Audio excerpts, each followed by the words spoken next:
Kevin Dix, bek timnas Indonesia, resmi bergabung dengan klub Bundesliga, Borussia Mönchengladbach, setelah kontraknya bersama FC Copenhagen berakhir.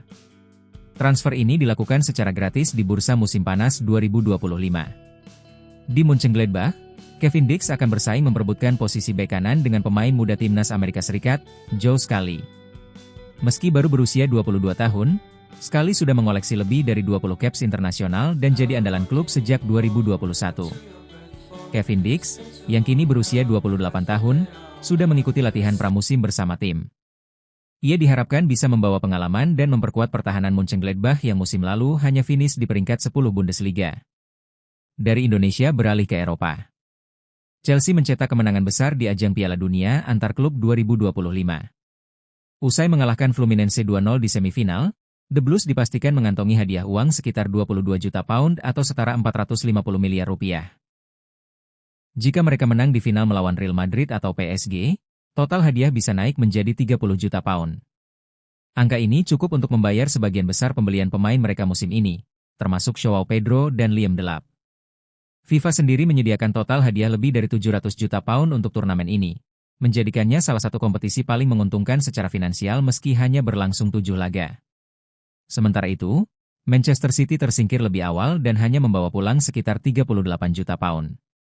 Hal ini memicu perdebatan soal ketimpangan hadiah antar kompetisi, termasuk dari pelatih dan pemain. Chelsea kini tinggal satu langkah lagi meraih trofi dan bonus yang luar biasa besar. Mampukah mereka mengklaim semuanya? Real Madrid dikabarkan tinggal selangkah lagi mendapatkan Alvaro Carreras dari Benfica. Bek kiri berusia 22 tahun itu sebelumnya sempat menimba ilmu di Akademi Madrid sebelum hijrah ke Manchester United. Negosiasi antara Madrid dan Benfica sempat tertunda karena perbedaan harga, di mana Presiden Benfica Rui Costa menolak melepas Carreras di bawah klausul pelepasan 50 juta euro. Namun kini, pembicaraan mulai membaik usai Piala Dunia antar klub. Carreras sudah menyetujui kontrak pribadi dengan Madrid. Jika transfer ini rampung, ia akan menjadi rekrutan keempat pelatih baru Xabi Alonso setelah Dean Huijsen, Mastantuono, dan Alexander Arnold. Carreras disiapkan untuk memperkuat lini belakang Madrid musim depan, yang akan dimulai melawan Osasuna pada 19 Agustus. Apakah Carreras akan resmi kembali ke Madrid? Kita tunggu pengumuman resminya. Arsenal resmi menunjuk Gabriel Heinze sebagai bagian dari staf kepelatihan Mikel Arteta, menggantikan Carlos Cuesta yang kini menangani Parma.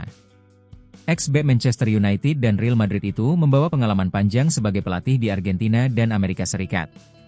Terakhir, Heinze melatih klub masa kecilnya, Newell's Old Boys.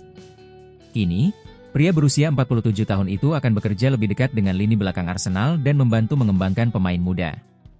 Menariknya, Heinze dan Arteta pernah bermain bersama di PSG pada musim 2001-2002. Heinze bisa menjalani debutnya sebagai staf Arsenal saat menghadapi mantan klubnya, Manchester United, di Old Trafford, 17 Agustus mendatang. Sebuah reuni yang penuh cerita.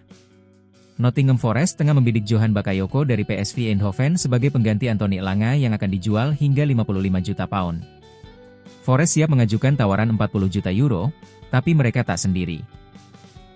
Borussia Dortmund dan AS Monaco juga telah lebih dulu menjalin komunikasi dengan pihak Bakayoko. Kendala utama Forest adalah mereka hanya bermain di UEFA Conference League, sementara Bakayoko ingin tampil di Liga Champions, sesuatu yang bisa ditawarkan oleh Dortmund dan Monaco. Sementara itu, Forest juga mencoba mengamankan Malik Fofana dari Lyon, tapi persaingan makin sengit karena Chelsea dan Bayern Munich ikut memantau situasi. PSV sendiri sedang bersiap menjual Noah Lang ke Napoli seharga 28 juta euro, yang bisa membuka jalan bagi Bakayoko hengkang. Apakah Forest bisa menang dalam persaingan ini? Kita nantikan kabar resminya.